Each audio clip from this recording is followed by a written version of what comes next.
Começando mais uma noite aqui, né? A gente tá. Vamos orar. Tem algum pedido?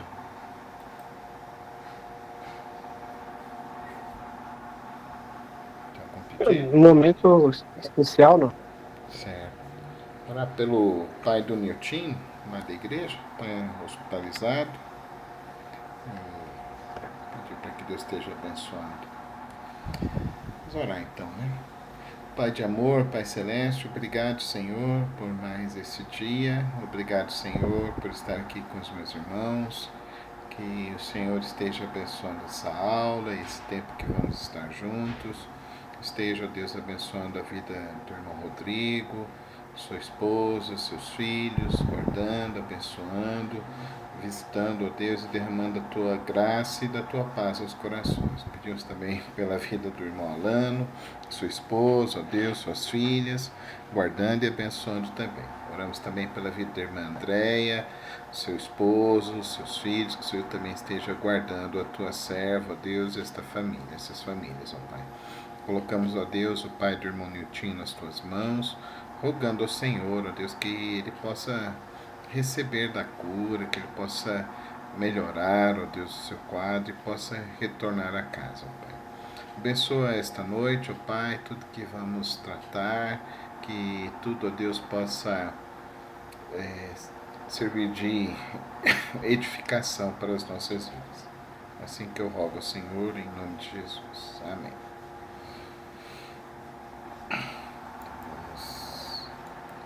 Leram? Vou dar um Pastor, eu coro. comecei a ler, eu perdi o livro, o senhor lembra? Eu mandei Sim, mensagem pro senhor. sim, sim. Aí, a hora que eu fui ler, cadê o livro? Eu comecei a ler só um pouco e não consegui ler, não. Não consegui ler o 6, não. Então, até o capítulo 5 estava muito relacionado com a nossa matéria da hermenêutica, a interpretação. O capítulo 6 em Sim. diante entra nessa nossa próxima matéria, que é a homilética, que é a preparação e a pregação em si. Nós vimos já semana passada, no capítulo 5, como era a prática de pregação de Calvino, né? Que ele gostava de pregar os livros da Bíblia. É mais ou menos o meu estilo também, eu gosto muito disso. Esse domingo agora nós encerramos Lucas e Josué. Então agora eu vou dar um tempinho e a gente retoma o ano que vem, a gente começa novos livros também. Então, no capítulo 6, falando com ousadia. Calvino não tinha a personalidade afetuosa de Lutero. Não encontramos nele a elegância da oratória de Gregório de Nazianzo, nem a vívida imaginação de Orígenes. Dificilmente ele seria um orador notório e comovente como João Crisóstomo. Nem possuía a fascinante personalidade de Bernardo de Claverval. Gregório o Grande era um líder nato, assim como era Ambrósio de Milão, mas este não era um dom que Calvino possuía.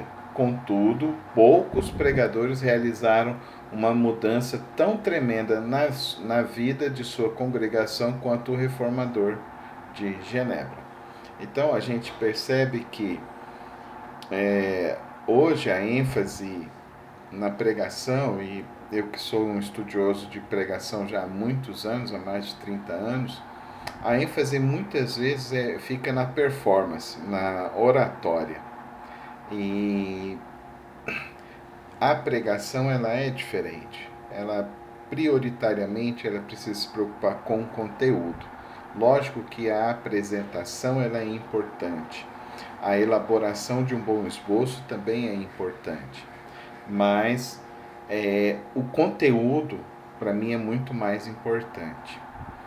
Pregar é tanto uma ciência quanto uma arte. No que diz respeito à ciência da exposição bíblica, a responsabilidade designada por Deus para o expositor consiste em perscrutar as Escrituras intensamente e extrair seu significado literal, verdadeiro e único. Para fazer isso, O comentador deve seguir as leis da hermenêutica a fim de descobrir o significado das palavras e o relacionamento de umas com as outras. Se ele quebra estas leis, não importa o que faça de correto, não está praticando a exposição verdadeira.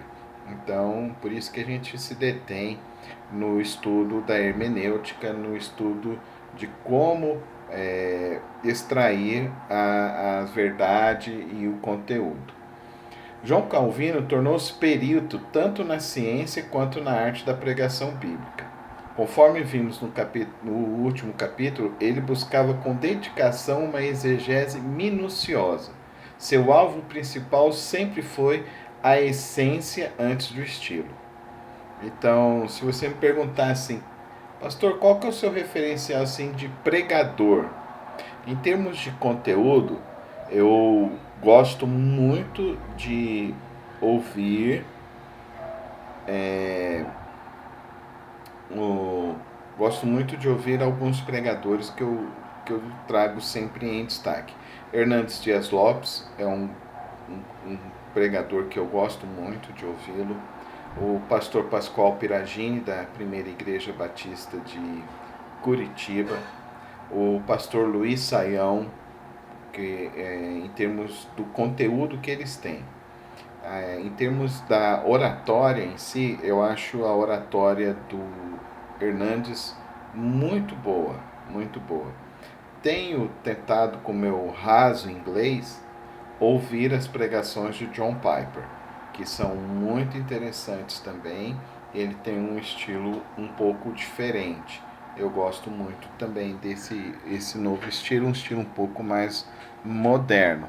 Mas confesso para os irmãos que eu tenho certas limitações na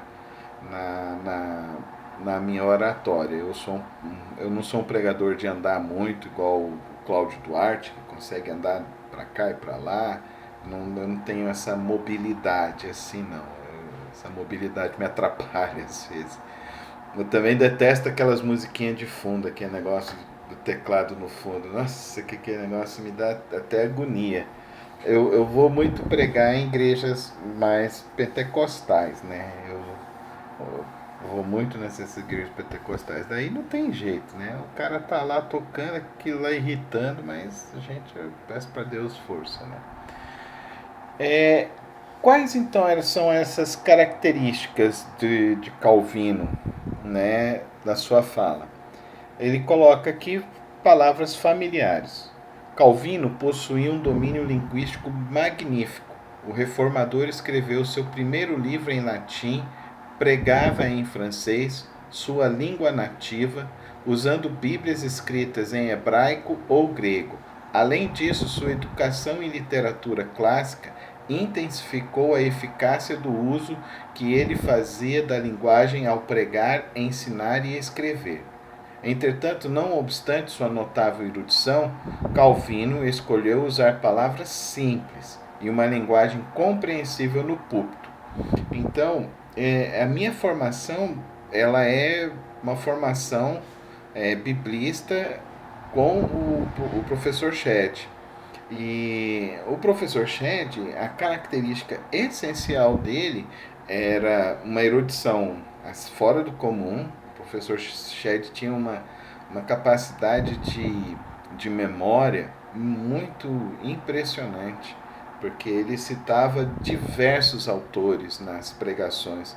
Então ele era capaz de citar, por exemplo, aí tem alguns comentários que ele escreveu, né, de livros, alguns livros que foram transcrições de pregações, e uma vez, numa pregação, ele teve a capacidade de citar 16 autores. E com as referências e com os nomes dos livros, além do autor, os nomes dos livros, aonde citou e como citou. Então, uma capacidade de uma memória extraordinária. Eu não tenho esse dom que ele possuía, mas é muito interessante esse estilo de pessoas que conseguem ter essa capacidade. Calvino tinha clareza de pensamento e expressão. Ele sabia como usar a linguagem. Seu vocabulário era brilhante. As palavras eram usadas com a maior precisão. Seu vocabulário era rico, mas nunca desconhecido ou misterioso. Nunca era vazio ou muito elaborado.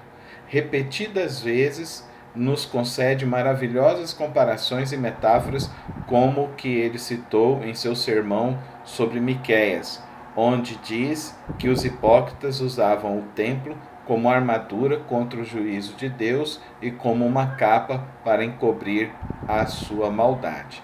Então é interessante quando a gente vai estudando e vai percebendo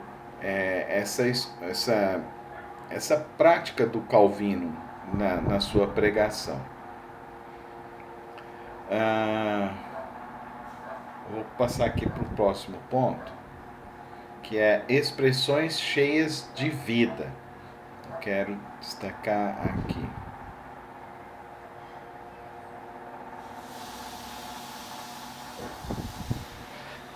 Aqui já é uma citação do próprio Calvino.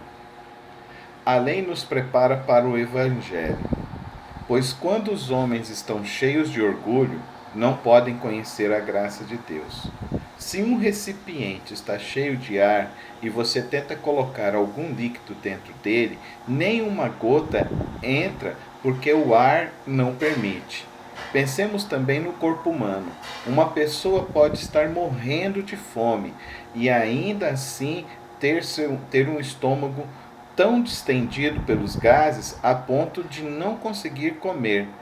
Ela sente-se cheia, entretanto, ela está cheia só de vento e não de comida. O vento a impede de comer coisas que poderiam sustentá-las ou alimentá-la.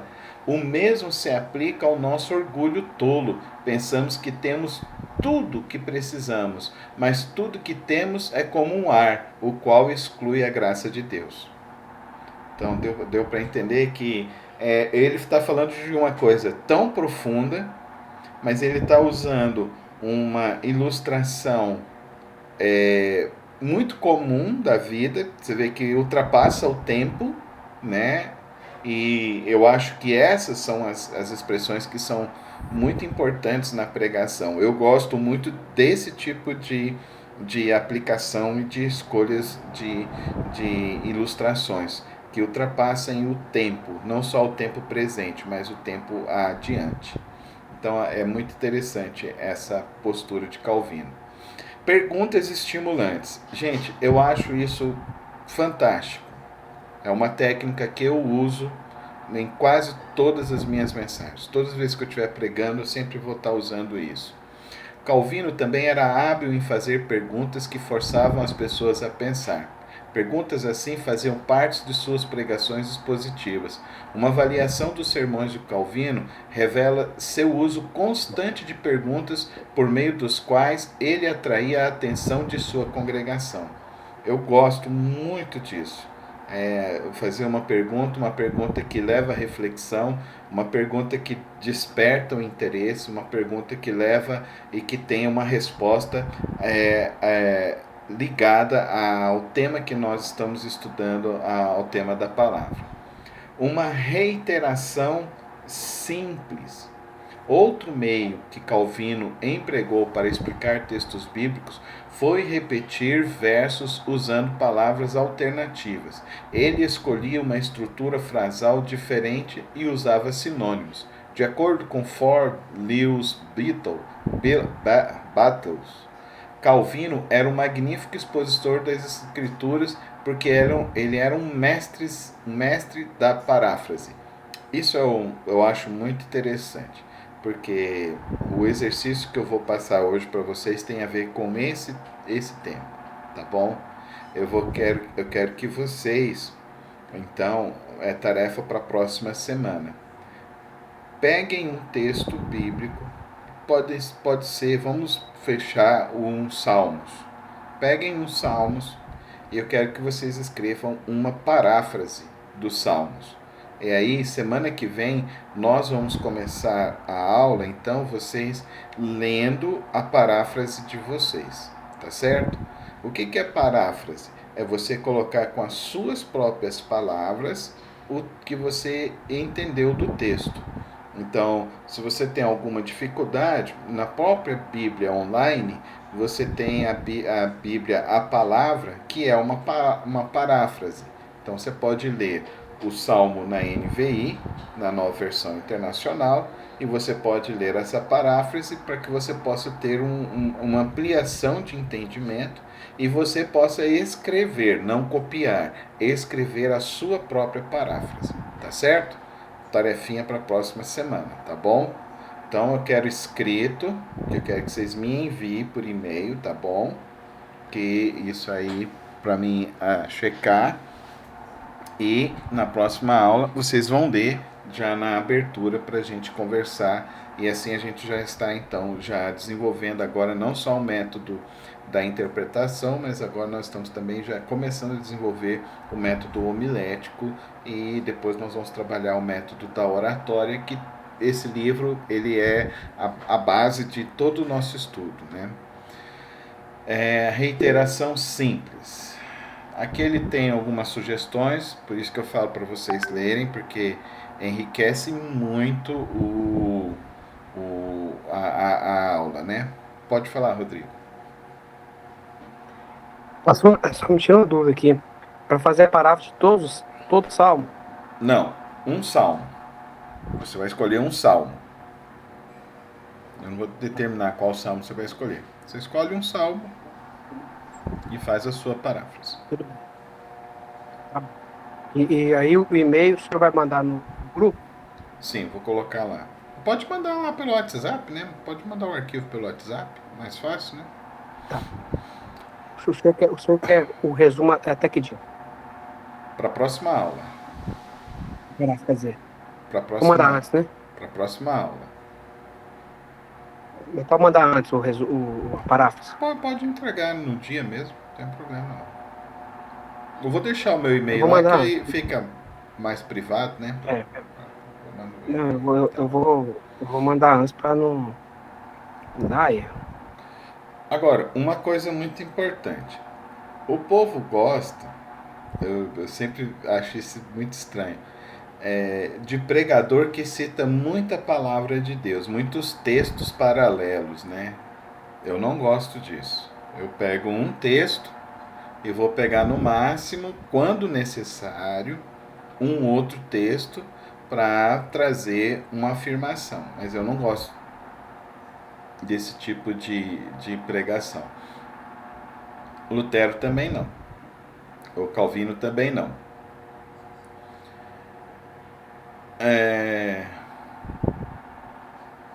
Aqui ele vai falando, né? Vai analisando isso. Mas, em resumo, Calvino contentava-se com um método analítico que interpreta e avalia verso por verso, palavra por palavra. Ele demonstra pouco interesse em complementar sua exposição com citações de outros autores. Para Calvino, nada devia ofuscar a palavra. Eu concordo plenamente com isso. Eu gosto de pregar a Bíblia. A Bíblia.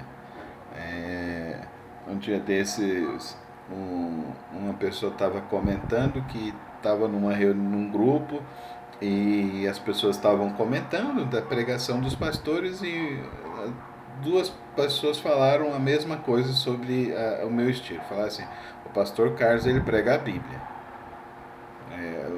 Os dois chegaram a falar essa mesma conclusão. O pastor Carlos ele prega a Bíblia. Você vai lá, ele não está com esse negócio de ficar contando historinha não. Ele está pregando a Bíblia e de uma maneira que a gente entenda o que está dizendo o texto.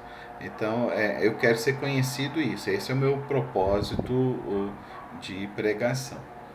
Um esboço implícito. Então, como ele praticamente não usava esboço, ele se utilizava do próprio texto bíblico para pregar. Isso é uma técnica, é a minha técnica predileta também. Eu não sou muito de 5 pontos hoje, 6 pontos hoje, eu não sou muito disso. Eu gosto do estudo bíblico mesmo, da aprofundar na palavra de Deus. Transições diretas. A gente vai ter um momento que eu vou explicar isso aí de uma maneira bem clara e precisa para vocês. Mas eu preciso que vocês leiam, porque senão o conteúdo não vai, vocês não vão assimilar o conteúdo. Sem a leitura vocês não vão assimilar o conteúdo. Mas essas frases de transição, essas transições diretas, elas são muito importantes para mostrar que o que você está pregando é uma unidade de pensamento. Porque o que é uma pregação?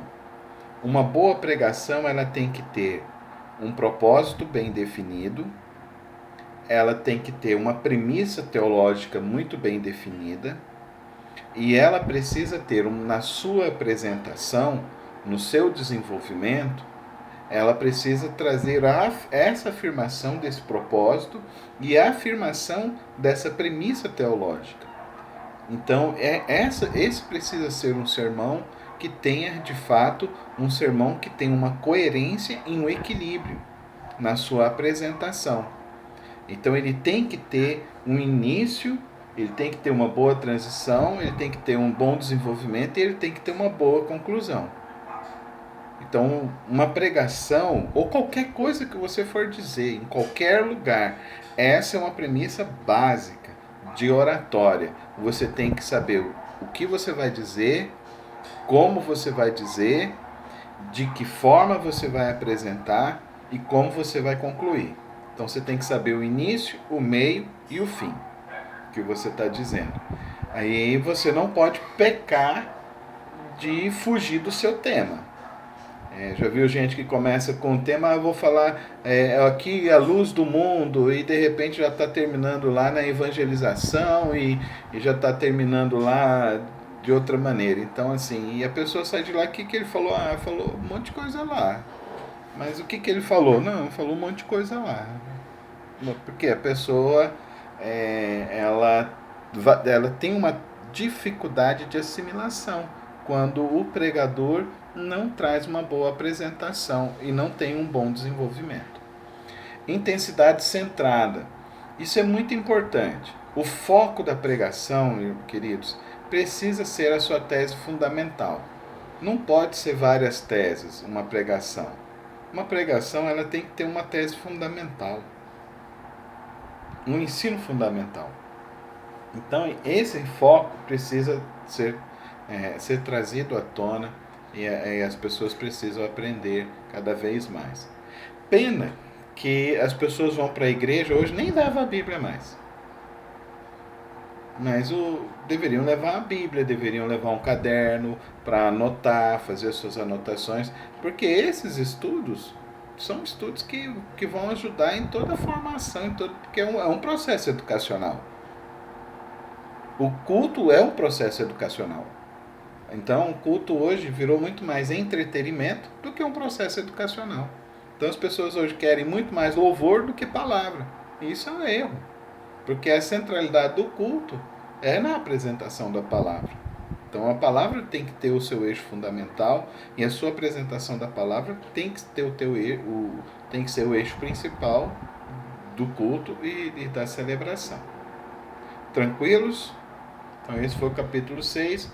O capítulo 7, ele traz uma ideia muito importante, aplicando a verdade.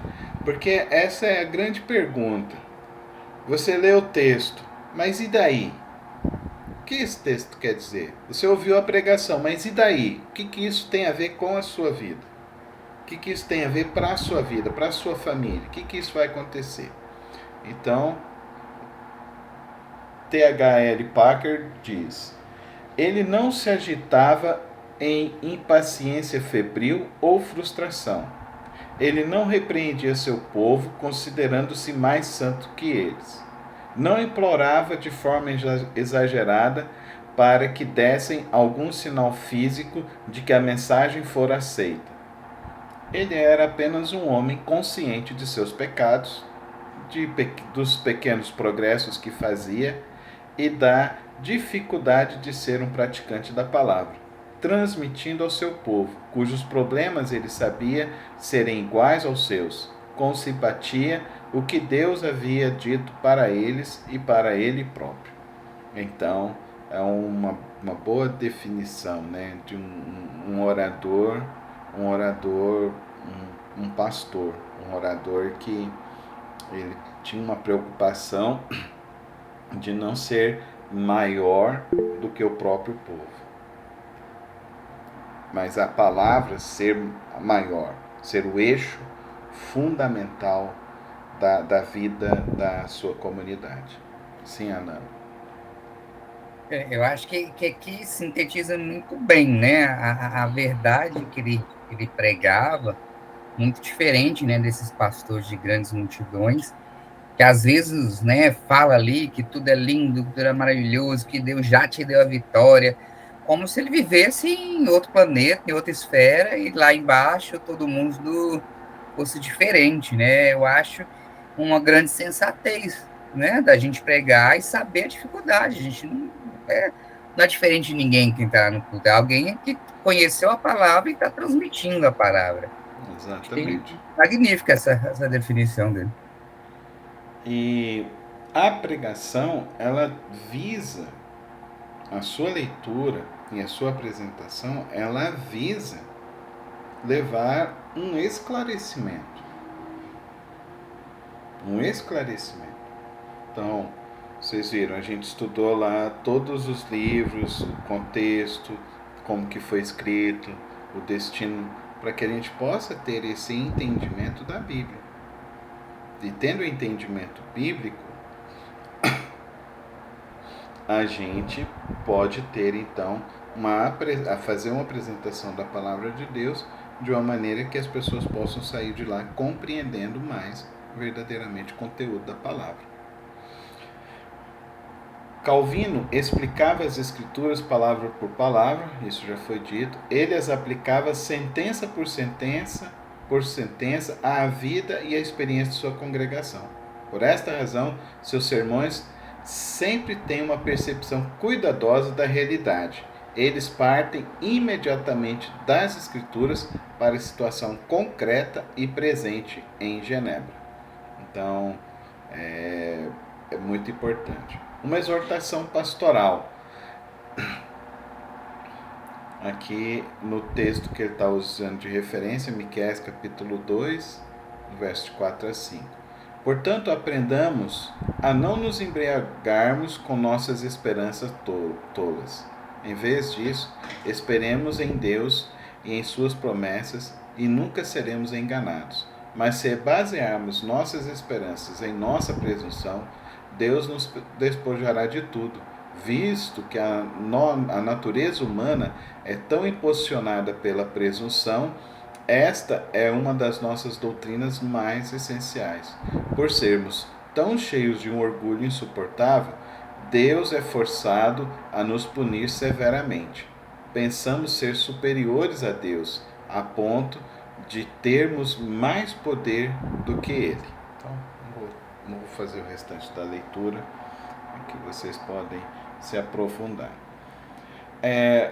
Uma avaliação pessoal. Com frequência, Calvino convidava seus ouvintes a examinar a si próprios conforme ele aplicava a verdade bíblica. Porque, na verdade, quando você está preparando a sua pregação, então você está tendo uma aplicação pessoal para você. Quando você está comunicando essa palavra, essa comunicação é a sua audiência, os seus ouvintes é que vão fazer essa avaliação de si próprios dessa pregação. Então, por isso que é sempre importante que a gente entenda isso. Repreensão amorosa. A admoestação afetuosa com frequência caracterizava a pregação de Calvino. Quando ele sabia que membros de seu rebanho estavam brincando com o pecado ou vivendo nele, ele criticava abertamente os maus hábitos, ciente de que suas palavras desafiariam seus ouvintes e talvez provocariam sua ira. Todavia, ele os convidava a prestar contas diante de Deus e os exortava a viver vidas santas. Pregar não é fácil. Pregar não é fácil. Porque você... Caiu a internet aqui, pastor. Caiu. A pregação, aqui, essa parte que é importante. Sem dúvida, o amor à admoestação e repreensão era parte integrante da pregação de Calvino. E é assim que deveria ser. Toda exposição verdadeira das Escrituras deve incluir tal correção. Acho engraçado quando termina culto lá, pô, o pastor hoje pegou a chibata. Tá puxando a orelha de alguém aí. Eu acho isso muito interessante, porque ler a Bíblia não é fácil. E ler a Bíblia com um propósito de que Deus fale com você é você querer receber uma correção. Porque nós estamos distantes de Deus. Nós não andamos próximos de Deus. Então, essa ideia de que a gente. Não existe isso. A gente, com sinceridade, se a gente vai diante de Deus, a gente vai ter a experiência de Isaías. Sou um homem de lábios impuros que habito no meio de um povo de impuros lábios. Então, eu sou uma pessoa pecadora que estou no meio de pessoas pecadoras e não está fácil. Não é fácil. Então, essa experiência é a experiência mais de fato, do arrependimento, né? A Bíblia te confronta. Ela te leva a uma confrontação polêmica. E se a Bíblia não te confrontar, se você não ler a Bíblia para que ela te confronte, e esse é um outro problema, caixinha de promessa. Desde quando isso? Né? Eu vou tirar lá a caixinha de promessa. Tal. Não, o que é isso? Isso é superstição. O crente tem que ler a Bíblia. E não pode só ler as partes, eu quero receber um conforto de Deus. Não, tá errado. Você tem que ler as partes desconfortantes também. Porque na grande verdade, são nessas partes desconfortantes que Deus quer trabalhar na sua vida. E a pregação também é isso. Por isso que pregar o livro todo acaba sendo uma grande bênção para o pregador. Porque ele nunca está dando indireta para ninguém. Ele está anunciando a palavra. Então, o texto todo está sendo colocado. Então, se é o texto que está sendo apresentado, então é a palavra que você está anunciando. Então, você não está ali para dar indireta para ninguém. É o texto da palavra. Então, te livra de muitos problemas isso. A aplicação mais penetrante... Esse método também vai lá atrás, como era um método dele de não ficar dando muitos exemplozinhos. Porque às vezes, se você der qualquer um exemplo que seja aleatório, não é nem lido na comunidade, mas de repente alguém pode achar que está falando da vida dele, porque vai que a carapuça serviu, né? Aí de repente vai tirar satisfação com o pastor. Não, Alano, isso aí acontece direto. O senhor está falando da minha vida lá? Está me expondo aí? Isso acontece direto. Isso acontece direto. A aplicação mais penetrante de Calvino. Sempre havia um homem na congregação a quem Calvino primeiramente dirigia seus sermões. Sempre que subia ao púlpito, ele era mais rígido com este homem. Nunca deixava de punir este ouvinte. Nunca permitia que ele escapasse à sua avaliação. Este homem fazia-se presente em todo o tempo em que o reformador pregava. Na verdade, ele nunca perdia uma mensagem. Não obstante, tal pessoa era a que menos se impressionava com a grande reputação e talento do teólogo. Quem era este homem, alvo dos ataques de Calvino? Era ninguém mais que o próprio Calvino. Então, essa é a grande verdade. Então, quando o povo fala que o chicote está doendo, dói mais na gente do que neles. Tá certo? Semana que vem, capítulo 8 e 10, tá bom? Então agora, nossa aula sobre homilética. Então, nosso propósito na homilética agora é chegar no final vocês terem uma um esboço de pregação preparado por vocês. E além disso, Certo. ter a apresentação dessa mensagem, mesmo online, ou se vocês quiserem, a gente pode fazer presencial lá na igreja, que pode trazer uma experiência um pouco mais interessante. A gente pode marcar para fazer essa aula da apresentação lá na igreja mesmo, tá bom? Presencial é legal. É, acho que seria interessante, né? Então a gente deve, na próxima aula, na outra aula. Então vai ser na próxima aula. Dia 4 de novembro. Outubro. Né? Na próxima aula é dia 4. Aí dia Não, a próxima é 27. 27. Aí é 4 de outubro. Isso. Aí 4 de outubro nós faríamos a aula presencial lá. Tá bom? Legal. Que agora vocês vão fazer a paráfrase. E a partir dessa paráfrase, hoje vocês já vão ter os conteúdos necessários para vocês elaborarem. E semana que vem, então, vocês já vão ter praticamente esse estudo todo preparado. E aí a gente, na última aula, a gente faz presencial e vocês já vão estar com os esboços preparados, tá bom? Sim. O ministro cristão é um homem ou uma mulher chamado pelo Espírito Divino para dedicar todo o seu tempo, todas as suas energias e todos os seus talentos ao ensino e à pregação da palavra de Deus, ao cuidado pastoral das almas e à administração dos interesses das congregações cristãs. Em outras palavras, um ministro cristão é um pastor, um evangelista, um missionário. Nós já vimos e estudamos os dons espirituais, né? Mas vale a gente recapitular nesse momento. Ao subir ao céu, nosso Senhor deu dons aos homens, ou seja, os de apóstolos, profetas, evangelistas, pastores e mestres. São considerados dons por duas razões. Porque só Deus pode chamar um homem para exercer tal ministério especial e porque sua função é tão preciosa para a igreja que deve ser considerada como uma dádiva do céu. Então, o pastor está pregando, ele não é simplesmente a voz de um homem. É um homem que foi chamado por Deus, é um homem que se preparou e é um homem que preparou uma mensagem vindo da parte de Deus. Então ele não está simplesmente ali para falar das suas ideias, ele está ali para anunciar a verdade de Deus.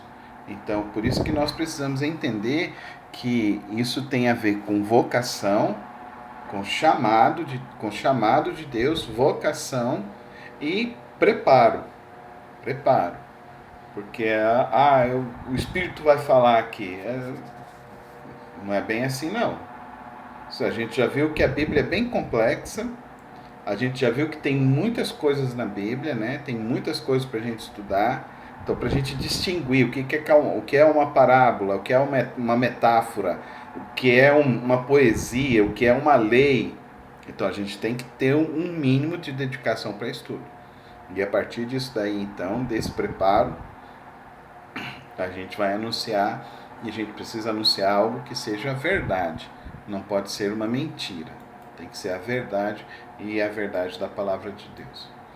A constante preocupação de uma igreja cristã deve ser a de ajudar cada um de seus membros a descobrir qual é o seu dom, vocês fizeram o teste de dons, dedicar o seu dom ao serviço de Deus e a toda a humanidade, e desenvolver seu dom por meio do estudo e do trabalho prático na obra missionária da igreja. Então, é isso que nós estamos fazendo, esse é o grande propósito desse curso. O uso contemporâneo das palavras leigo e clero é completamente oposto à maneira como são empregadas no Novo Testamento. Segundo este, os apóstolos foram leigos e o clero foram formado pela totalidade dos membros da igreja. Todos os crentes neotestamentários se ocupavam da tarefa do evangelismo, além do que contribuíam para o sustento dos seus mestres e dos seus evangelistas oficiais. Então, quando a gente pega o texto lá do apóstolo Paulo, de Efésios, ele fala que, então ele deu uns para apóstolos, mestres, para quê? Para preparar, a fim de preparar os santos para a boa obra e também para que todos possam chegar até a estatura do varão perfeito.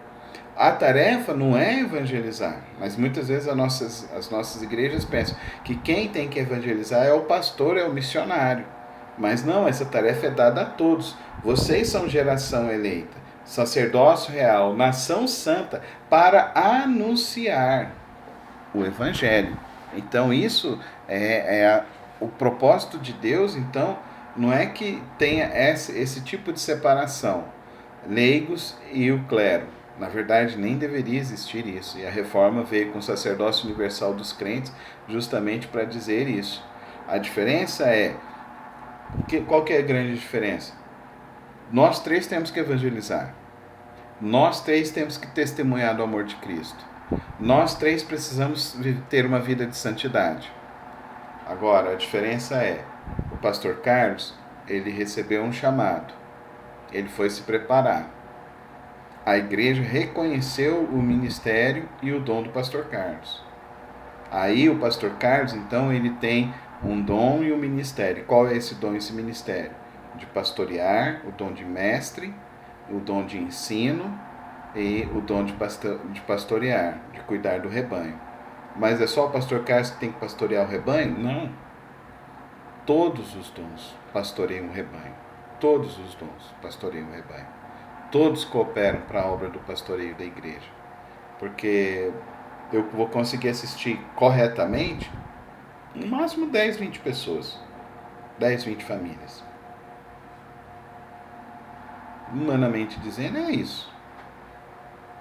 Então, a gente prepara para que mais pessoas estejam aptas também para pastorear e lidar também com as questões do ministério e as questões da obra de Deus. Pregação como profecia. Qualquer cristão pode ser um pregador da palavra, isto é, pode ter o dom da pregação, o dom da palavra. Entretanto, há aqueles que são chamados especificamente para exercer o ministério da profecia. Pregação profética é destruidora, pregação profética é desarraigadora, pregação profética é semeadora. Em outras palavras, queridos irmãos, a profecia, ela sempre visa a correção do povo de Deus. A profecia não tem nada a ver com essa ideia e essa mentalidade que tem hoje em dia de Deus me falou um negócio para você. Não, a profecia tem muita... A profecia no Antigo Testamento e no Novo Testamento, ela nunca é no sentido privado particular. Ela sempre tem um sentido coletivo e sempre está ligado ao propósito de Deus para o povo de Deus. Então, por isso que ela é destruidora, ela é desarraigadora e ela é uma semeadura que vem de Deus. Então, o que a gente precisa fazer? Então, a gente precisa entender, o preparo espiritual do pregador não pode ser menosprezado, pois sem ele tudo mais será em vão. Gente, quando que começa a pregação? A pregação não começa quando você vai ler a Bíblia. A pregação começa porque você está tendo intimidade com Deus. É impossível um grande pregador ser um grande pregador sem ter uma intimidade profunda com Deus. Isso para mim é impossível. Você pode ter grandes oradores. Mas o grande problema, por exemplo, um dia desses eu recebi um vídeo mostrando 10 pessoas nos púlpitos. 10 pessoas falando nos púlpitos. 10 palavrões. 10 experiências horríveis. 10 experiências de pessoas que... Gente, se você não cultiva uma vida espiritual de piedade com profundidade diante de Deus, se você não tem uma experiência assim, você vai falar do quê? Você não vai falar de Deus. Não vai falar da obra de Deus. Você vai lá para se aparecer. Então, o pregador, ele tem uma vida. Não é que ele tem que ter. Ele tem. O verdadeiro pregador da palavra de Deus, ele tem uma vida espiritual profunda com o Senhor. Sem isso não se faz um pregador. Então, o pregador, ele precisa, no Novo Testamento, testemunho da palavra, testemunho da conduta e testemunho do Espírito Santo. Quando a gente pega lá a descrição de Paulo a Timóteo, ele fala justamente sobre isso. Aquele que almeja o episcopado, grande obra ele almeja. Então ele precisa ser reconhecido por isso. Mas para ser essa pessoa, ele precisa ser reconhecido pela igreja. Ele precisa ter uma vida de sobriedade. Ele não pode ser uma pessoa que as pessoas pegam e ficam falando mal dele. E às vezes até provam que estão falando que ele é uma pessoa desequilibrada, desarraigada. Cansei já de ajudar igrejas com pastores com sérios problemas financeiros, pastores que desequilíbrio sexual. Então, não dá isso, não dá. Infelizmente, a gente tem pastores que, cara, não dá, irmão. Vamos lá, o cara caiu uma vez no pecado sexual. Tá, vamos perdoar e tal. Caiu a segunda vez, irmão, você não pode ser pastor. Você não tem controle nisso, Você não tem controle nisso. E ser pastor é ser exposto. Ser pastor é ser exposto. A gente é exposto. E a gente está ali para tratar as mulheres como irmãs. Irmãs. Pessoas da nossa família. Pessoas com consanguinidade. Então não pode haver luxúria e devassidão na vida de um pastor. Então tem que ter uma conduta. Tem que ter um testemunho do Espírito. Não sou só eu que tenho que falar de mim. As pessoas têm que falar de mim. E esse é o melhor testemunho. Quando as pessoas falam da gente. Profundo desejo de ver os outros salvos. Vamos ler esses textos? Abre aí, Elano. João 1, 41, 45.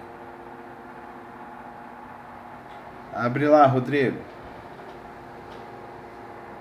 Atos 10. E eu leio aqui o 2 Coríntios. Certo.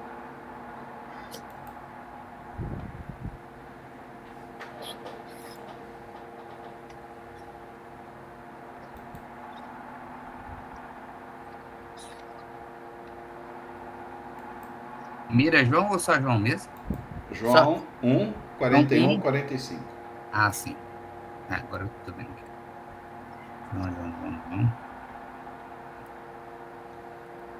João 41. O primeiro que ele encontrou foi Simão, seu irmão, e lhe disse: achamos o Messias, isto é, o Cristo. E o levou a Jesus. Jesus olhou para ele e disse: você é Simão, filho de João, chamados Cefas, que significa preto. No dia seguinte, Jesus decidiu partir para Galiléia, quando encontrou Filipe e disse-lhe: siga-me. Filipe, como André e Pedro, era da cidade de Betsaida. Filipe encontrou Natanael e lhe disse: achamos aquele sobre quem Moisés escreveu na lei, e a respeito de quem os profetas também escrevem, Jesus de Nazaré, filho de José. Então, o desejo que eles tiveram de anunciar e falar. Então, a gente tem que ter esse desejo, né? Sim. De falar, não só no púlpito, mas falar do amor de Cristo para todas as pessoas. Rodrigo, pode ler Atos 10, do 1 ao 5 só. Tudo bem. E havia em Cesareia um varão chamado Cornélio, um centurião da coorte, chamado coorte italiana, um homem religioso e temente a Deus com toda a sua casa, o qual dava muitas esmolas ao povo e sempre orava a Deus.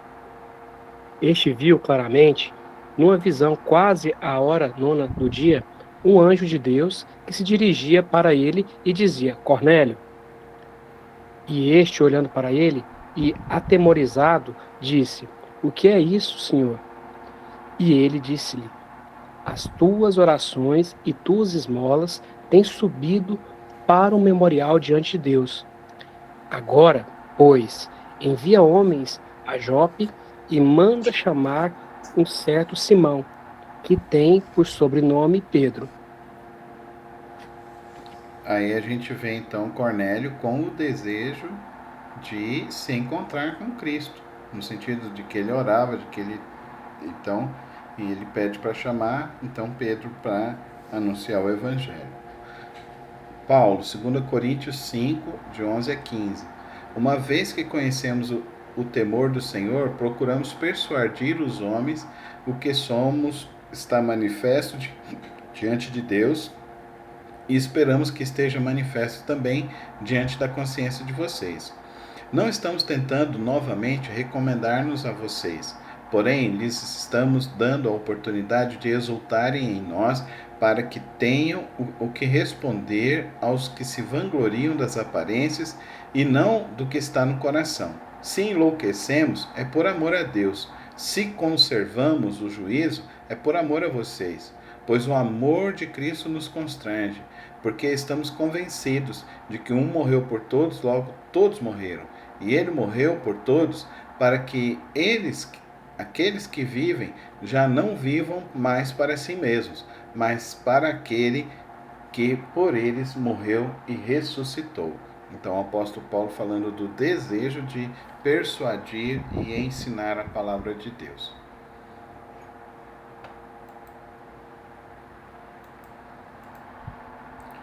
Crescente santidade. Aí, queridos irmãos, é uma coisa muito importante, porque não quer dizer que o homem de Deus, o pregador, o orador, o pastor, o servo de Deus, ele será perfeito, mas quer dizer que ele está buscando não viver no pecado. Isso é muito importante que a gente entenda. Buscar não viver no pecado. Porque a gente pode até cair, mas a gente não fica caído. O exemplo para mim maior disso é Davi, quando Natan chega para admoestar Davi, a primeira coisa que Davi faz é ele descer do trono, rasgar as vestes e colocar o seu rosto no pó. Porque ele reconheceu o seu erro, o seu pecado. Então, o verdadeiro homem de Deus, ele precisa ser uma pessoa que seja tratável. Tratável. Então, se eu não aceito ser repreendido e admoestado, eu não sirvo para estar na liderança de nada na igreja. De nada. Quem não é tratável não pode liderar nada na igreja. Não pode. Nosso velho homem foi crucificado com Cristo. Então, se foi crucificado, então agora a gente vive uma nova vida com Cristo. Então, nós precisamos resistir o diabo. Os versículos estão aí. Precisamos submeter nossa vida à direção e ao poder do Espírito Santo. Como que a gente faz isso? Gente, oração e jejum. Não tem outra forma, não. Jesus não foi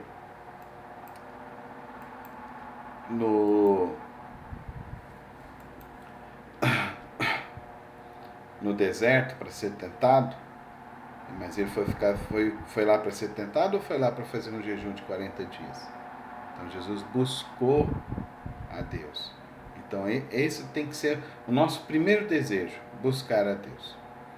Amor ao estudo da palavra, ler a Bíblia todos os dias, ter um plano bem definido de estudo, de aplicação da palavra de Deus, ler em busca de alimento para si. A gente nunca pode ler a Bíblia, gente, eu vou ler a Bíblia para pregar. Não, a gente lê a Bíblia para aprender. A gente lê a Bíblia para a Bíblia falar com a gente.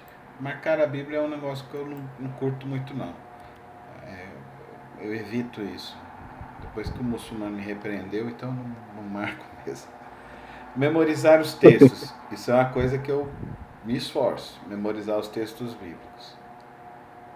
Às vezes eu quero, assim, às vezes eu vou pregar, às vezes eu tento decorar o capítulo que eu vou ler. Então, muitas passagens da Bíblia eu consigo falar assim. Então, eu acho que isso é muito importante, acho que isso é muito bom. Sim, Alana. No caso, igual para memorizar, assim, e até mesmo marcar, né? Tudo bem. O muçulmano, ele acha um desrespeito com a palavra, que é sagrada, em sublinhar. Mas se a gente observar apenas pela técnica de memorização, vou sublinhar aqui para eu lembrar depois essa parte mais importante, e o contexto eu lembro depois. Será que isso não seria uma não ofensa apenas com esse objetivo?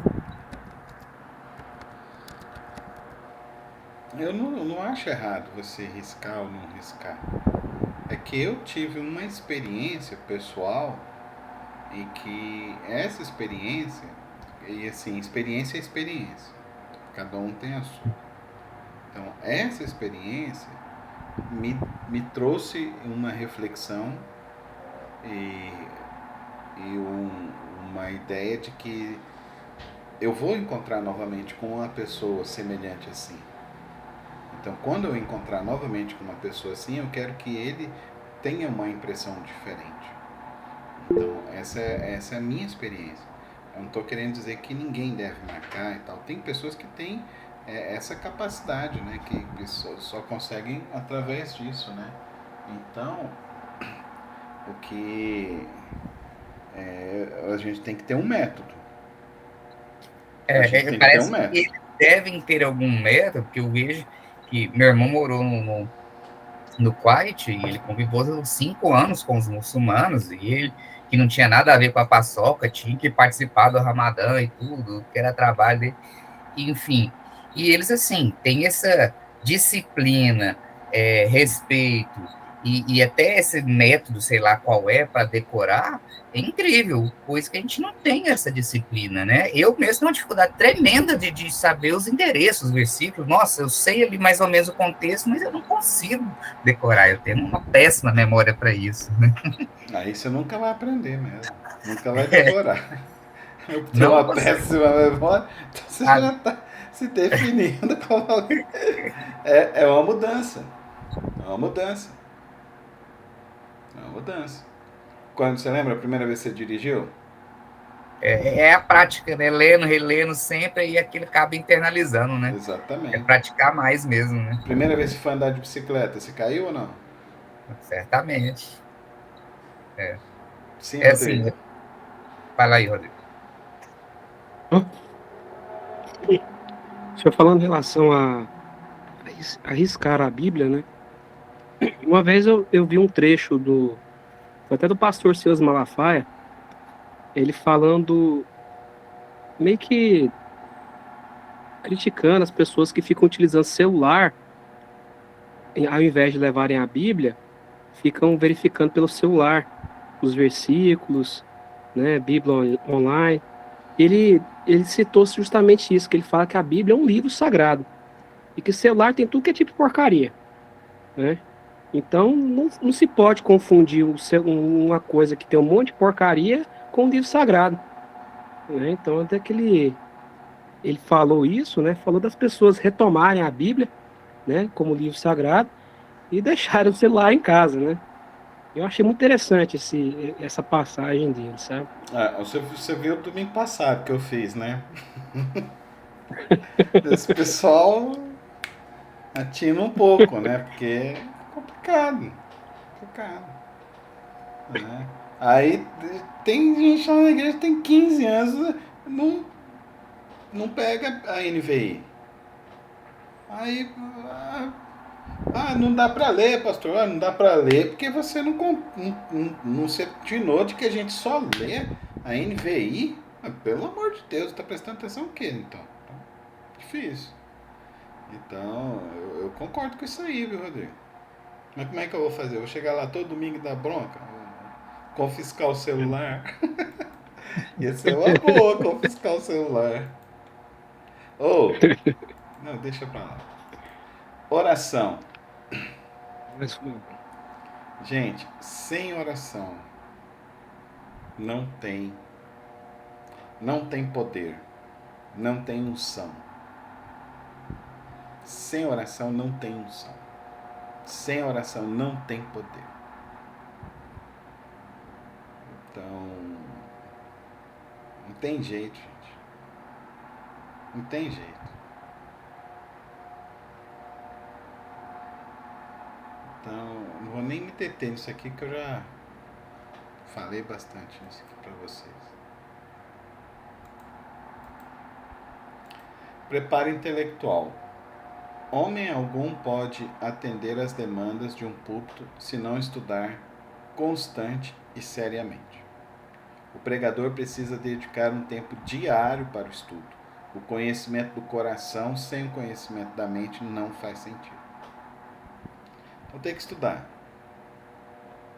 O pessoal fala assim, pastor, mas como é que o senhor sabe tantas coisas? Porque a gente atende de tudo, né? Pastor é um pouco de médico, é um pouco de psicólogo, é um pouco de advogado, é um pouco de terapeuta, é um pouco de tudo. Um pouco de pai, um pouco de irmão, um pouco de juiz, um pouco de promotor, então, um pouco de policial até, às vezes. Então, e a gente tem que estudar, tem que estudar. A formação, essa formação aqui, ela não é só esse módulo primeiro, né? Quando vocês entram no módulo segundo, é mais denso, né, que o módulo primeiro. Conhecimento dos ouvintes. Um pregador que tenha todo o preparo espiritual e intelectual poderá falhar se não conhecer profundamente a alma humana, as necessidades das pessoas, a reação dos seus ouvintes. Então, a gente tem que conhecer, a gente tem que. Não pode ser. A gente tem. Eu penso assim, pastor, ele tem cheiro de ovelha. Então, e essa é uma expressão assim bem verdadeira.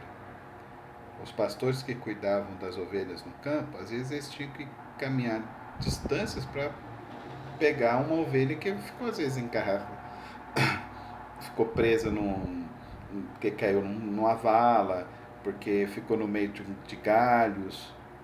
E às vezes a ovelha está machucada, então ele tem que carregar a ovelha. Então é essa a expressão do pastor. E a ovelha não é um negócio cheiroso, é um negócio fedido. Porque a ovelha não toma banho, a ovelha não usa perfume. Então o pastor tem que ter cheiro de ovelha. Então o pastor tem que estar em contato com os membros, contato com os seus membros. Até aqui, tranquilo? Tranquilo, Rodrigo? Tranquilo aí, Alano? senhor, Tranquilo? Vamos para a nossa.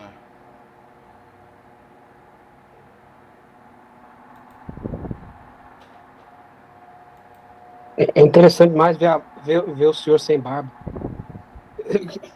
Eu estou vendo alguns vídeos do senhor, né, Ah, no YouTube, acompanhando alguns, né? E tem alguns vídeos antigos lá, né, quando o senhor tem. não precisava barba. Tem uns lá que eu tô gordão, você viu? Cheguei a 116 quilos. Graças a É. Deus. Já saí dos 3 dígitos. Glória a Deus. Os propósitos da pregação. O objetivo geral do sermão é fazer com que a vontade dos ouvintes alcance a vontade de Deus, modificando algum modo de pensar, alguma atitude ou algum comportamento. Então, é apresentar a vontade de Deus, apresentar o desejo de Deus, o propósito de Deus. Principal propósito: glorificar a Deus. Antes das pessoas estarem ali para ouvir a sua pregação, a primeira pessoa que vai ouvir sua pregação é Deus. Antes mesmo que os outros ouvintes ouçam. Então, o que nós vamos fazer precisa ser para a glória de Deus. Todo sermão ele precisa ser evangelístico, mas não necessariamente tem que fazer apelo. Não vejo necessidade de fazer apelo. Hoje praticamente eu nem faço apelo.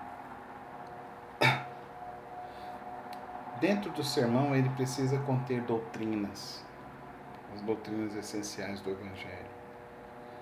Muitos crentes hoje não sabem doutrina nenhuma. Muitos crentes hoje estão assim muito mais parecidos com o mundo do que como crentes mesmo.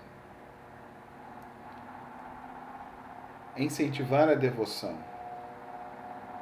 a piedade, estimular a consagração e orientar a moral.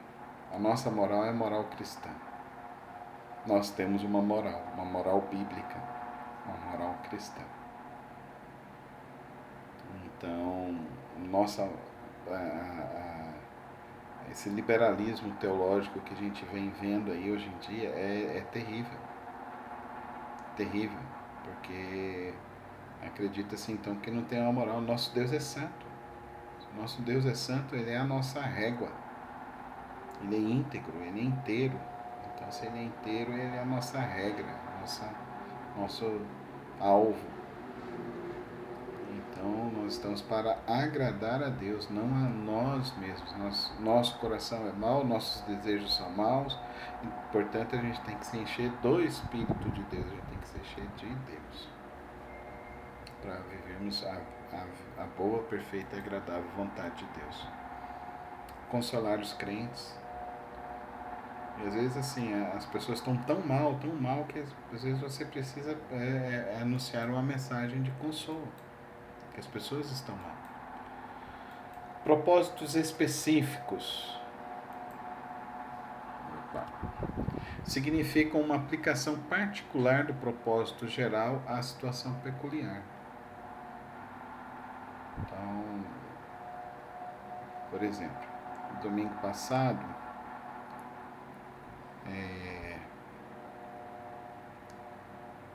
fechando Josué, então eu falei sobre decisões. Que Josué define um propósito, uma decisão. Eu e a minha casa serviremos ao Senhor. E vocês, o que vocês vão fazer? Então, vocês precisam abandonar. Então, isso é uma chamada a uma consagração, é uma chamada a um arrependimento ao povo de Deus, né? Então, essa é uma ideia. Abordam uma necessidade urgente da congregação. Cada sermão só pode ter um propósito específico. Isso é verdade, irmãos. Não adianta querer ter muita coisa, não. Eu já cheguei a pregar 1h30, Lano. O povo não aguenta, não.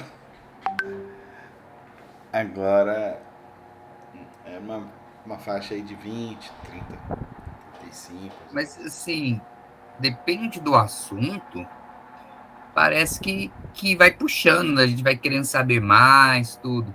Mas eu acho que é porque as pessoas estão mal acostumadas, né? A achar que o mais legal mesmo é o louvor e tudo, vai esquecendo da palavra. Eu amo ouvir, perguntar, interagir, entender, Mas né? os próprios pastores não se dedicam, Alano.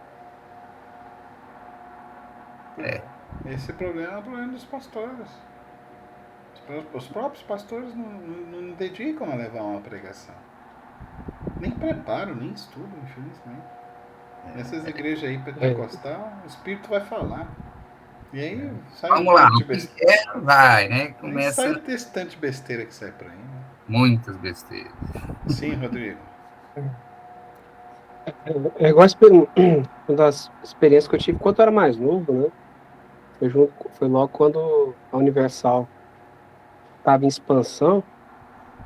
Eles falavam tanto o nome do Coisa Ruim, mas o tempo todo mesmo. E praticamente não falava de Jesus Cristo. Era uma coisa esquisita, sabe? Aí muitos falam até que de tanto chamar, por isso que incorporava lá no povo lá, porque ficava chamando demais, Pois é. né? E não tem briga, não tem pregação, né, Rodrigo? Não tem pregação, só Não tem fala pregação. encosto, em demônio, essas porcariadas, né? Eu fiz um trabalho na minha época do seminário. Eu fui assistir 10 cultos na Igreja Universal em 10 igrejas diferentes. Gente, eu falei, professor, isso é castigo. Parece que eu tô indo pro inferno. É tanto Porque demônio, tanto é demônio. demônio. E assim, eles chamam o demônio mesmo. Chamam. É. Tracaoa! Ixi. Manifesta, né? Fala para manifestar e essa porcariada mesmo. Nós vamos ver diversos tipos de pregação, tá, gente? Mas a principal e a primordial, acho que você já sabe qual que é o estilo, né? Qual que é ela? Nós, calvinistas, né, seria esse modelo, né? Não, nós não somos calvinistas. Mas o modelo de pregação é a exposição bíblica. A Assim, por exposição bíblica. exposição, claro, sim, pela exposição. Exposição bíblica. E eu acho que aí na escola bíblica é onde tem um espaço para dialogar, né? Sim, Acho que sim. é, Estudo, né? Um modelo, testemunho. Vantagens. As pessoas gostam de ouvir histórias. Gostam muito de ouvir histórias. Mas para isso tem algumas regras. Se a história é sua, não tem problema você expor da maneira que você achar. Se a história são de pessoas, não revelar os nomes, não revelar a localidade. E se for citar nomes que não vão associar a própria história, a história da pessoa. Então é preciso tomar muito esse cuidado no testemunho pessoal. Pregações bíblicas. Considerar seu próprio interesse, pensar nas necessidades espirituais dos ouvintes, pensar na situação atual, pensar no calendário de mensagens, procurar a passagem bíblica apropriada, anotar passagens significativas, variar nas pregações. Realmente a gente precisa ter tudo isso daí. Houve um tempo que eu catalogava todas as minhas pregações. Mas já tem um tempo que eu não catalogo mais não. Que agora, esse negócio do YouTube, cara, depois de 2019 que começou a subir as pregações. E assim, subiu, tá lá, né? O conteúdo já tá lá, então. Agora já sei até que tem. Interessante, né? Tem um programa que você coloca o link do YouTube e ele baixa o texto para você. Eu achei interessante esse negócio. Então, nós precisamos entender isso. Eu vou ensinar vocês a ler a Bíblia e pregar a Bíblia, tá bom? Mas tem vários tipos de pregações, a gente vai falando isso. E tem datas comemorativas, né? Por exemplo, Dia das Mães, não adianta, você tem que preparar um sermão do Dia das Mães. Dia dos Pais também. Agora Dia dos Avós também, né? Semana da Pátria, Páscoa, Natal. Então são datas festivas, né? Então você tem que ter sermões para isso. você tem que preparar sermões de casamento. Né? Você sempre é convidado, você sempre vai fazer pregações. E eu tive agora,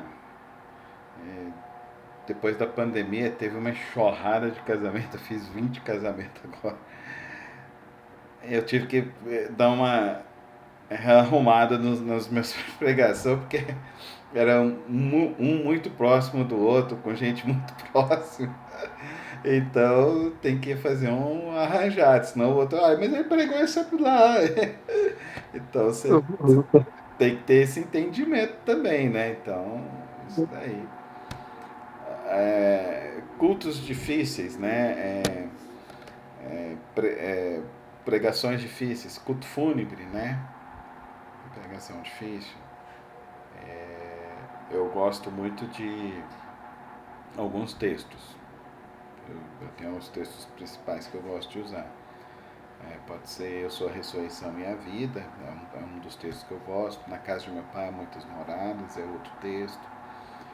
Não sejais ignorantes a respeito dos que morrem, o texto de Tessalonicenses. O texto de Apocalipse 21, e ele enxugará toda lágrima, né? Pregações difíceis, de fúnebre, suicídio, né? Então, tem um texto muito oportuno, que é o texto de quando Jesus chega para ressuscitar Lázaro, né?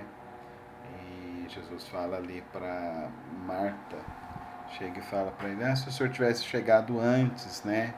Então, falando sobre o aspecto da culpa, que ele é um texto que fala sobre esse aspecto da culpa, né? Que existe o tempo de Deus, que existe a situação de Deus, então a gente tem que dizer e explicar isso de uma maneira mais fácil. Aniversários.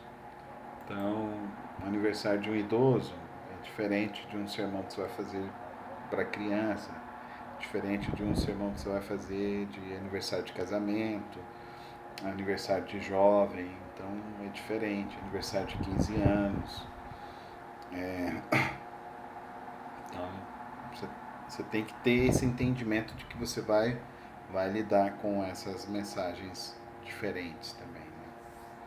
Né? Cultos ecumênicos, eu celebro. Me chamou para pregar, até dentro do terreiro eu prego. Me chamou, eu vou.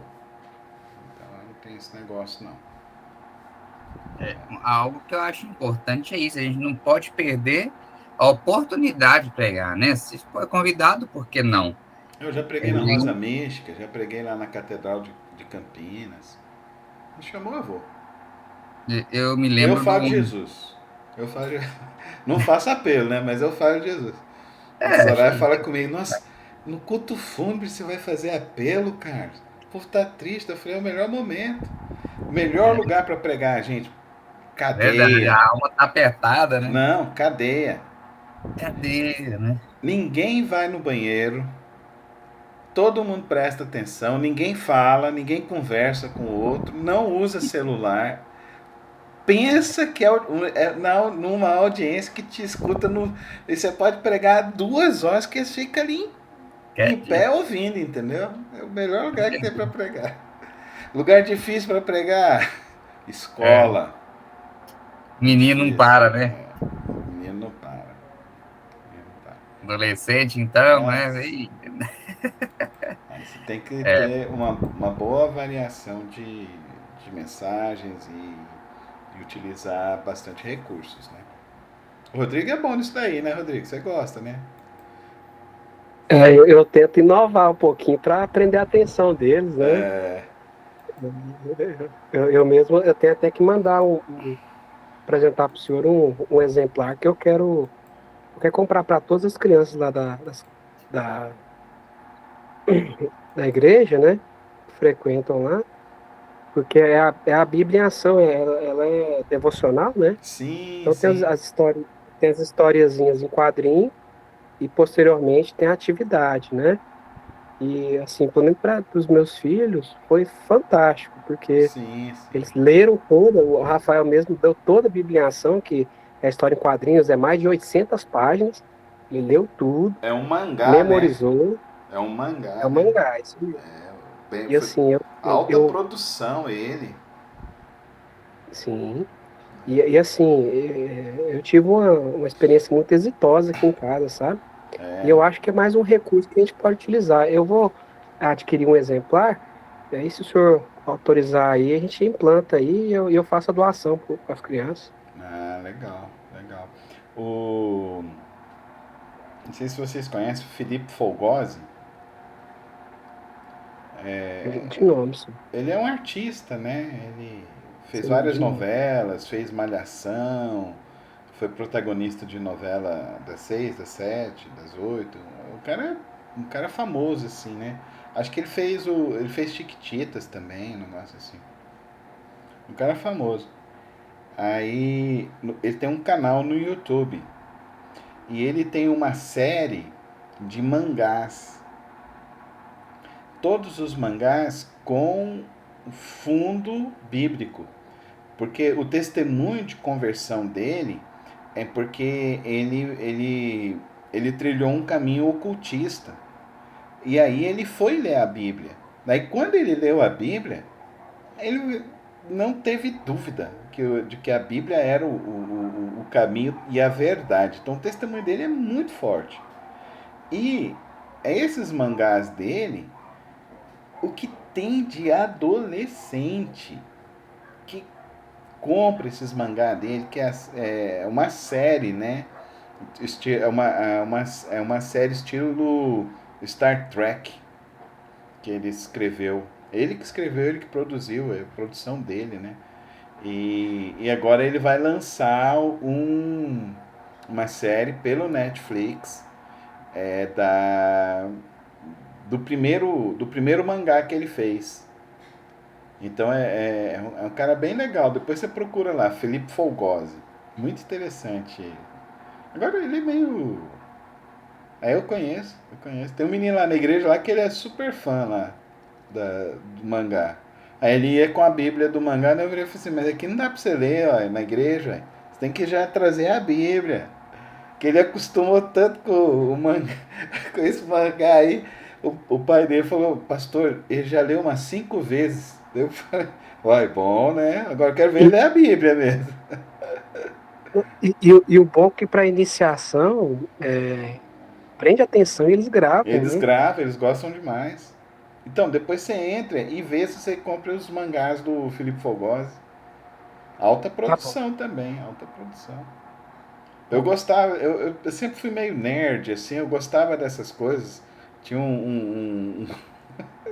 tinha um grupo que reunia ali na 85, tem uma galeria logo subindo ali, depois da. Tinha a Droga Jato, vocês lembram onde era a Droga Jato? Aí subindo tinha uma galeria, né? Aí naquela galeria tinha um cara que era colecionador de não chamava mangá na minha época, né? Chamava era gibi, né? Aí ele era colecionador, então o que tinha de. Ele tinha de tudo lá, entendeu? Então eu passava praticamente meus sábados à tarde lá, né? Aí depois começou essa onda de RPG lá e tal. Eu joguei um pouco, mas eu não gostei de RPG não. Mas era muito legal, eu gostava. A explicação do texto. Vai, o aluno caiu. Deve ter caído. A interpretação bíblica. Refletir sobre o texto, considerar o contexto, descobrir o sentido exato do texto, descrever a verdade central, utilizar os recursos da interpretação, discernir a aplicação prática. Caiu, Alano? Voltei. Voltou. Tá jóia. Então, isso aqui a gente já falou e já vem falando no estudo do Calvino de uma maneira bem mais profunda, né? Então, eu não vou me deter muito aqui nisso. Material ilustrativo. Gente, quando a gente começa a preparar uma pregação, a gente nunca para. Tudo vira material de pregação. Então você se torna uma pessoa mais observadora.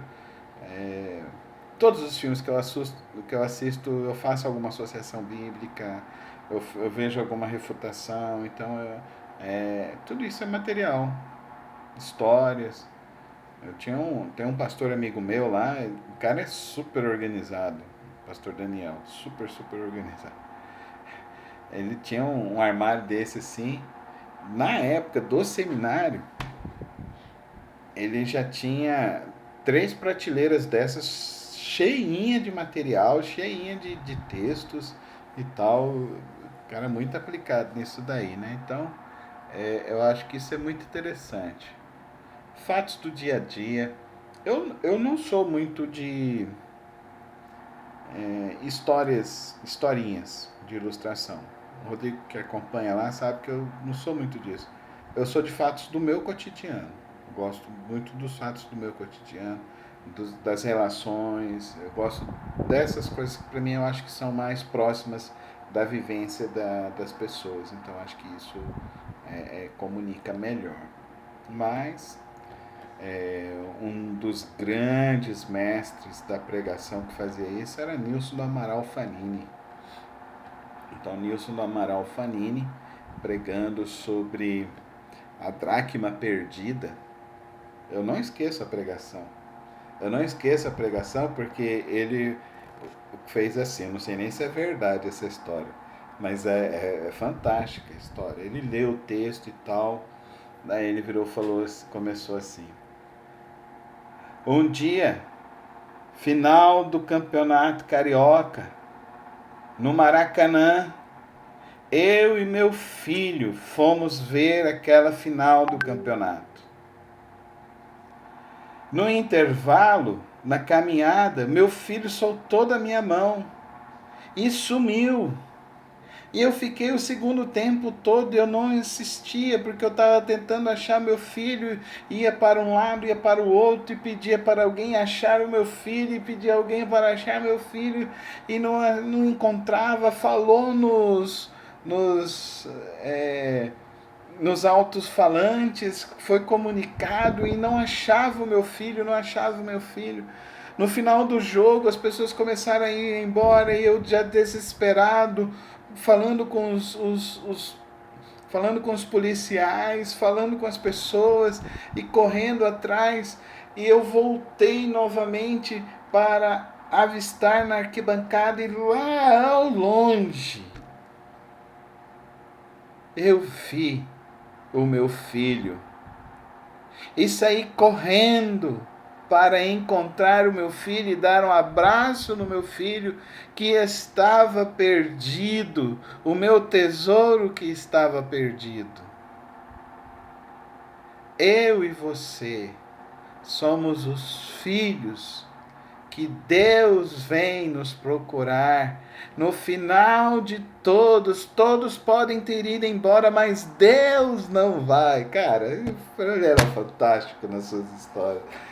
Irmão, ele pregou isso no ginásio lá em São Luís do Maranhão. No final, cara, era tanta gente se entregando para Jesus, era tanta gente.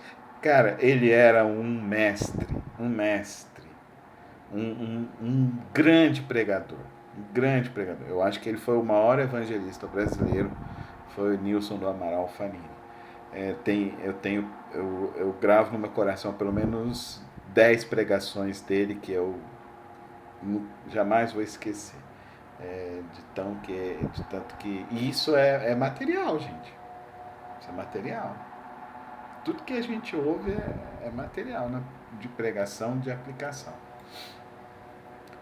Joia? Então, era isso por hoje. Correto? Perguntas? Colocações? Tudo tranquilo? Uma coisa que eu anotei no início, ainda da leitura lá de João Calvino, mas que faz parte, né, desse processo todo aí da pregação, é Eu sempre pensei nisso, mas nunca parei para refletir, né? A forma como você colocou, né? De que o culto é um processo educacional. Eu vejo assim, o culto como culto no sentido de a gente oferecer um culto a Deus, né? Ter esse respeito, mas também é um momento de aprendizado. E o que eu vejo, né, assim, até mesmo na tradição católica, meus pais eram católicos, né? Eu cresci assim, isso, você tinha um respeito, mas ali você não aprendia muito ali. Você ouvia uma palavra de conforto ou de medo, vamos dizer assim, não aprendia. Mas, né, indo, né, por esse processo aí, né, digamos, de Calvino, eu compreendi nesse sentido muito bom mesmo, né, que o culto, eu notei, assim, o culto é um processo educacional. Achei muito interessante isso. Exatamente. Exatamente. E Que legal. perseveravam unânimes na doutrina dos apóstolos, na comunhão, no partir do pão e nas orações. Então, o ensino. Então, é o didaquê.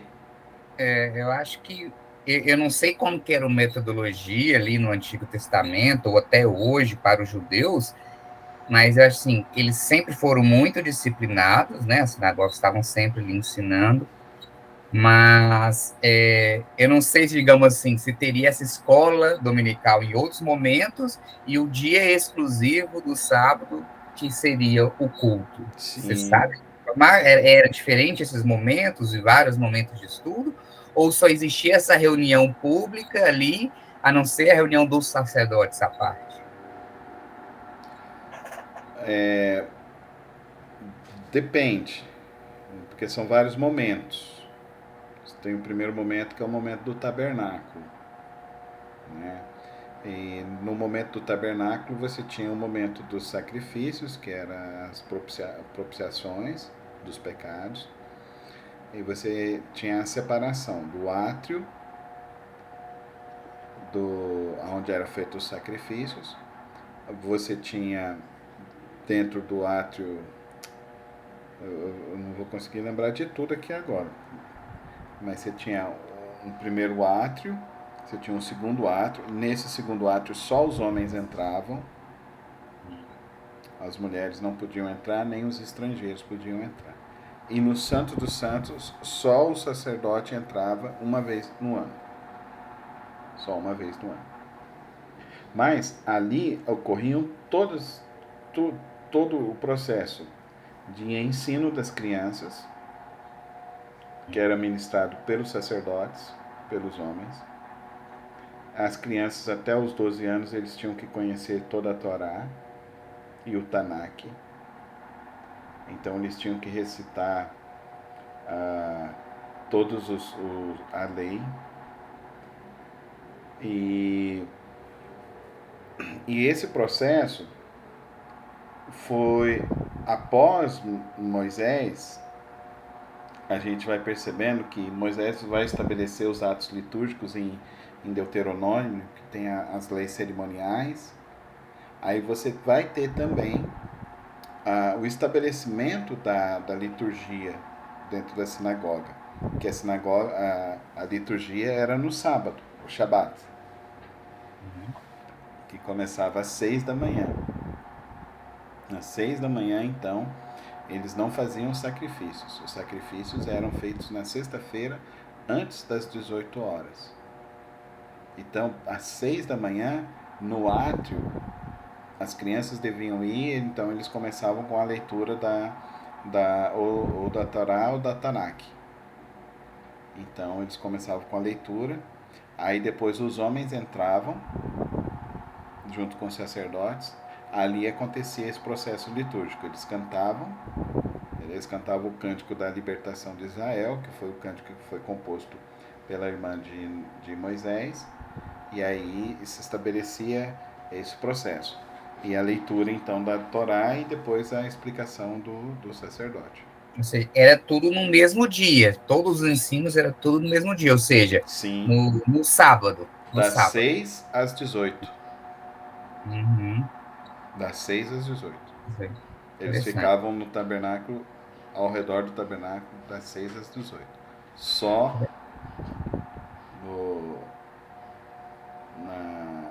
tem um nome, das 18 da sexta até as 18 do sábado.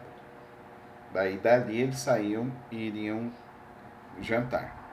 Aí eles iriam comer à noite. Aí eles iriam fazer comida para comer. Então o jejum era das 18 da sexta até as 18 do sábado. Interessante. Legal. E Jesus vai ao sábado e o que ele faz? Ele entra no templo e ele faz a leitura de Isaías. Então hoje se cumpriu aqui o que o profeta disse. Então essa foi a leitura que ele fez no sábado. Foi o primeiro sábado que ele foi. Aí você lembra quando ele foi levado pelos pais ao templo em Jerusalém? Aí ele entrou nesse templo, entrou somente aonde os homens podiam entrar. Ele tinha 12 anos, ele não poderia entrar. As crianças não entrariam ali. Só depois dos 18 anos que o jovem poderia ir. Então ele entra com 12 anos e ele tem o diálogo como se fosse de um mestre, já aos 12 anos de idade. Então o processo educacional, aí você tem que ler Deuteronômio. Deuteronômio que estão escritas todas as leis cerimoniais. Aí você tem as leis cerimoniais do templo, do tabernáculo, aí você tem as leis cerimoniais em casa. Porque eles estudavam também em casa, eles estudavam também. O ensino... Aí tinha que passar o conhecimento. Sim. Lembra que ele fala lá que eles deveriam contar essa história aos seus filhos, atar nas portas e tal. Sim. É muito interessante. Legal. Que bom. Isso aí, gente. Bacana. Boa semana. Até semana que vem. Até. Com a paráfrase, tá bom? Deus abençoe. Sim. Amém. Tchau. Amém. Até mais. Fique com Deus.